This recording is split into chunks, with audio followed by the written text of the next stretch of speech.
Hello friends, और classes में आपका एक बार फिर से स्वागत है। तो जैसा आज अपडेट आ चुकी है केवीएस के एग्ज़ाम की। केवीएस ने अपना पैटर्न चेंज कर दिया है। जो पहले था उससे बिल्कुल अपोजिट है। अब आपका 100 मार्क्स का सब्जेक्ट दिया हुआ है। उसके अलावा सब्जेक्ट में जो टॉपिक हैं वो 6 to 10 तक के हैं। लेकिन उनमें भी क्वेश्चन बहुत आसान नहीं आने वाले हैं, आप एक चीज़ ध्यान रखिए। तो उसी के अकॉर्डिंग मैंने कुछ नोट्स तैयार किए हैं जो आपके लिए शायद हेल्प करेंगे एग्जाम में। जैसे मैंने आज का टॉपिक लिया है क्षेत्रमिति। क्षेत्रमिति में क्षेत्रफल से रिलेटेड क्वेश्चंस आते हैं। त्रिभुज के क्वेश्चन है, डायरेक्ट तो वो पूछेगा नहीं क्या आपसे कि त्रिभुज का क्षेत्रफल बताइए, 1/2 आधार गुणा लंब। ऐसे फॉर्मूला बेस्ड क्वेश्चन नहीं आने, आप एक चीज़ ध्यान रखिए। केवीएस का एग्जाम है, नया पैटर्न है, क्वेश्चंस भी नए नए होंगे। और भले ही उन्होंने 9 10th या 6 to 10th का दिया हुआ है, लेकिन क्वेश्चन का स्टैंडर्ड ठीक ठाक होगा। जैसे मैं सिर्फ यही टॉपिक लेके चलता हूँ आज का। अगर क्वेश्चन आपके सामने दिखाऊं, मैं पहले त्रिभुज के बारे में बता देता हूँ आपको। हमारे ट्राइंगल जो होते हैं त्रिभुज, वो 2 टाइप से होते हैं। 2 टाइप से कहते हैं, एक बेस के साइड्स के आधार पे, मतलब भुजाओं के आधार पे होते हैं, एक कोण के आधार पे होते हैं। तो भुजाओं के आधार पर 3 प्रकार के त्रिभुज हैं: समबाहु, समद्विबाहु और विषमबाहु। यानी कि जिस त्रिभुज में तीनों भुजाएं समान होती है वो समबाहु त्रिभुज हो जाता है। जिसमें केवल 2 भुजाएं समान होती हैं वो समद्विबाहु हो जाता है। और जिसमें तीनों भुजाएं अलग अलग होती हैं, अलग साइज की होती है, वो कैसा होता है? विषमबाहु त्रिभुज। तो एक 10th क्लास का फॉर्मूला है कि किसी भी त्रिभुज जिसकी हमें भुजाएं ज्ञात हो, उसका क्षेत्रफल निकालने का जो फॉर्मूला है उसको हीरोन फॉर्मूला कहते हैं। हीरोन फॉर्मूला में क्या है? Area is equals to under root S, S minus A, S minus B, S minus C. जहाँ पे एस एस क्या होता है? सेमी पैरामीटर, अर्ध परिमाप। यानी कि भुजा ए प्लस भुजा बी प्लस भुजा सी बटे 2। इससे तीनों तरीके के त्रिभुज का क्षेत्रफल निकल सकता है। ये एक सभी त्रिभुज के क्षेत्रफल के जिनकी साइड्स दी हों उसके लिए एरिया निकालने का फॉर्मूला है। अब होता क्या है कि क्वेश्चन को थोड़ा सा टिपिकल कर दिया जाएगा। भाई अगर मैं डायरेक्ट बोलता हूँ कि समबाहु त्रिभुज है, समबाहु त्रिभुज की भुजाएं दे दी, सपोज भुजा दे दी उसने, और इसका क्षेत्रफल निकालिए, तो आप भी जानते हैं यहाँ से एरिया जो होता है √3/4 A² होता है। तो इसको भी कोई इजीली निकाल लेगा। ठीक है, अब मैं जैसे क्वेश्चन मैंने एक रखा है जो एसएससी के एग्जाम में पूछा जाता है, केवीएस में भी पूछा सकता है, क्योंकि क्वेश्चन का जो पैटर्न है वही है। क्वेश्चन ये है कि किसी समबाहु त्रिभुज के अंतर्निहित किसी बिंदु से उसकी तीनों भुजाओं पर 3 लंब L1 L2 और L3 खींचे जाएं।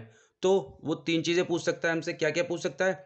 त्रिभुज का परिमाप बताइए, त्रिभुज का क्षेत्रफल बताइए, और त्रिभुज की भुजा ज्ञात कीजिए। ये तो तब है फॉर्मूला जब हमको साइड पता हो। लेकिन सपोज हमको साइड ना देके उसने क्वेश्चन को थोड़ा सा टफ बना दिया, तो उस कंडीशन में क्वेश्चन ये बनेगा।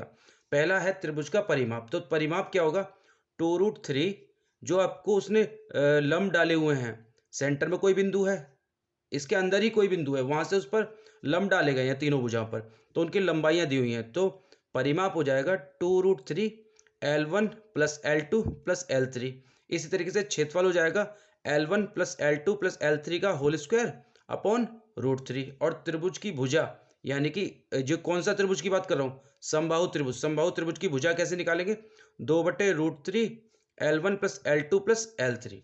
तो ये 3 फॉर्मूले हैं जिनकी हेल्प से आप क्वेश्चन को आसानी से कर सकते हैं। ये तब जब उसने हमको भुजा ना देके उसके अंत्य बिंदु से उसकी भुजाओं पर लंब डाला हुआ है और उनकी माप हमको दी हुई है। चलिए एक क्वेश्चन देख लेते हैं। क्वेश्चन है, किसी समबाहु त्रिभुज के अंतर्निहित किसी बिंदु से उसकी 3 भुजाओं पर खींचे गए लंब क्रमशः 4 सेंटीमीटर, 5 सेंटीमीटर और 6 सेंटीमीटर हो तो त्रिभुज का परिमाप बताइए। तो आप समझिए, कोई भी एक त्रिभुज ले लीजिए, ठीक, समबाहु त्रिभुज है। तो इसके केंद्र से इस पर एक लंब डाला गया, एक यहाँ से डाला गया और एक यहाँ से डाला गया। मान लिया ये 6 है, ये 5 है और ये 4 है। तो ये त्रिभुज ए बी सी था। उसने हमसे पूछा है त्रिभुज का परिमाप। देखिए, अगर साइड निकल आती है तो परिमाप निकल आएगा, भुजा भी निकल आए, साइड निकल आती है परिमाप भी निकल जाएगा और क्षेत्रफल भी निकल जाएगा। लेकिन तीनों में से कोई एक चीज़ हमको चाहिए होती है। तो इस कंडीशन में क्या करते हैं, पहले त्रिभुज का परिमाप देख लेते हैं। पैरामीटर, पैरामीटर क्या था? अभी फॉर्मूला मैंने आपको बताया था, 2√3 L1 plus L2 plus L3। तो पैरामीटर हो जाएगा 2√3 L1, L1 कितना है? 4 प्लस 5 प्लस 6। तो यहाँ से पैरामीटर कितना आ गया? 2√3 4 5 9 9 6 15 गुणा 15 यानी कि 15 दूनी 30√3 सेंटीमीटर आपका परिमाप आ गया।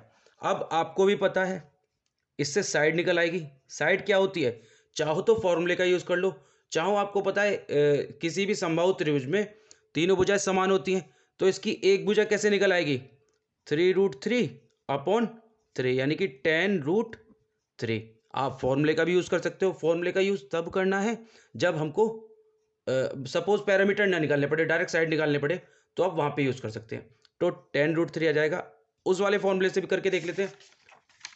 भुजा क्या थी? 2/√3 L1 + L2 + L3। तो रख के देख लेते हैं और करके 2/√3 L1 + L2, सॉरी इनकी वैल्यू रख देते हैं डायरेक्ट, 4 + 5 + 6। तो यहाँ से कितना आ गया? 2 गुणा ये कितना था? 15√3।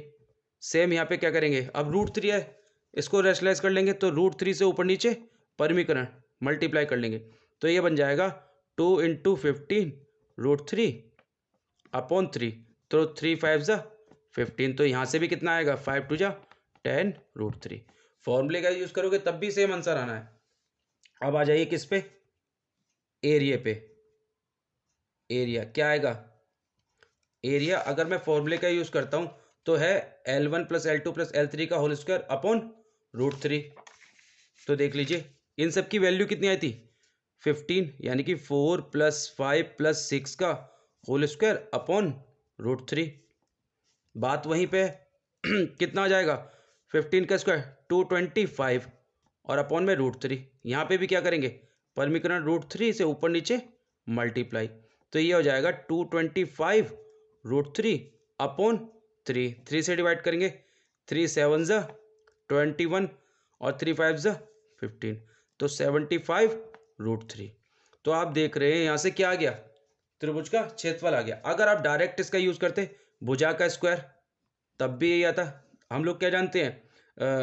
एरिया होता है √3/4 A²। ए कितना है? 10√3 का होल स्क्वायर। तो यहाँ से भी देख लोगे आप आंसर सेम ही आना है, लेकिन ये आपको देखना है कि किस तरीके से फॉर्मूले का यूज़ करना है। 10 10 100, 100 3 300। तो यहाँ से भी 75√3 ही आएगा।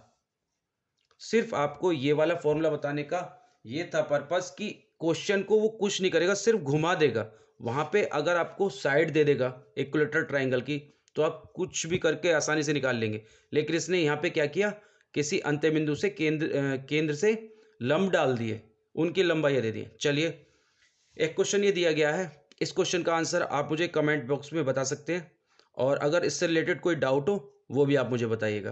तो यानी कि एक ही क्वेश्चन है जो इस टॉपिक पे बेस्ड था, जिसको आप आई होप समझ गए होंगे। एक क्वेश्चन और लेते हैं। क्वेश्चन क्या? ये टाइप है दूसरा।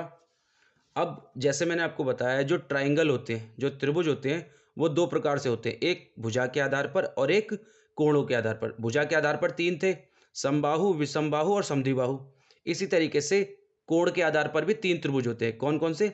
समकोण त्रिभुज, क्या नाम है, न्यून कोण त्रिभुज और अधिक कोण त्रिभुज, जिसको हम एक तरीके से एक्यूट एंगल, ऑब्ट्यूज एंगल और राइट एंगल ट्राइंगल बोलते हैं इंग्लिश में। तो हम यहाँ बात करेंगे समकोण त्रिभुज की। ये क्वेश्चन कई बार आ चुका है, कई बार एग्जाम्स में, यूपी टीजीटी में भी आया है।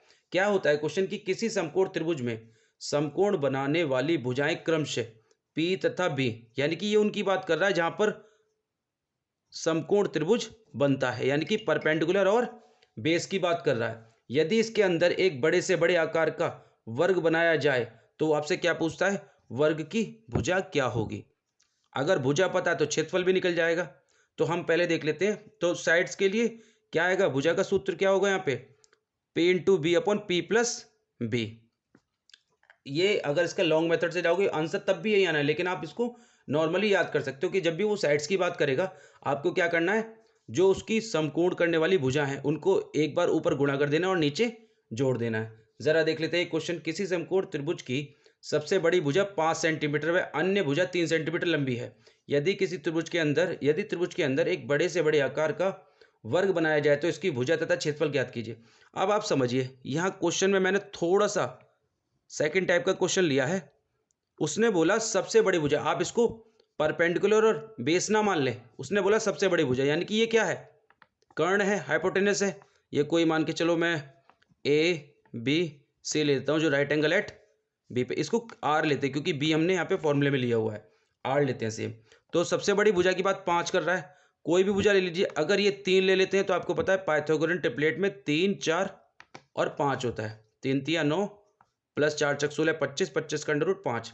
तो पाइथागोरस थ्योरम से आप यहाँ पे ये 4 निकाल सकते हैं। अब हमें पता लग गया कि P की वैल्यू 4 है और B की वैल्यू 3 है। तो उसने हमसे पूछा कि उसकी भुजा ज्ञात कीजिए। तो भुजा क्या होगी, भुजा होगी P into B upon P plus B. तो P कितना है 4 इंटू बी कितना है 3 अपॉन 4 प्लस 3, तो 4 7 जा सॉरी 4 3 जा 4 3 कितना 12, 12 अपॉन 7 सेंटीमीटर उसकी साइड होगी। ठीक है, जो भी इसके अंदर जो भी वर्ग बनेगा उसकी साइड क्या होगी 12 अपॉन 7। अब क्षेत्रफल निकालने के लिए कोई बड़ी बात नहीं है, आप भी जानते हैं क्या होता है भुजा स्क्वायर। तो 12/7 का स्क्वायर कर देंगे, कितना आ जाएगा 12 बार 144 बटे 49। देखो इस क्वेश्चन में वो 3 चीज़ें पूछ सकता है। एक तो आपसे पूछ सकता है कि इसके अंदर जो वर्ग बनेगा उसकी भुजा की लंबाई बताइए, दूसरा वो पूछ सकता है कि उसका क्षेत्रफल बताइए, और तीसरे में वो ये भी पूछ सकता है कि बचा हुआ जो एरिया है, क्या है, बचा हुआ जो एरिया है इसका क्षेत्रफल क्या होगा, ये भी पूछ सकता है आपसे क्वेश्चन में। तो आपको कुछ नहीं करना भाई, राइट एंगल ट्राइंगल का क्षेत्रफल तो बड़े आराम से निकाल सकते हैं आप, क्या होता है शेडेड रीजन का। इसको आप खुद ट्राई करके देखना, अगर ना हो तो आप कमेंट बॉक्स में मुझे मैसेज कर सकते हैं, अदरवाइज इसके आंसर को आपको कमेंट बॉक्स में देना होगा। ठीक है, चलिए आई होप क्वेश्चन दोनों समझ में आ गए होंगे। आज के लिए वैसे यही 2 क्वेश्चन तैयार किए थे। इसी तरीके से अच्छे अच्छे क्वेश्चंस के लिए और नए नए टॉपिक्स के लिए चैनल को लाइक एंड सब्सक्राइब जरूर करें। Thank you.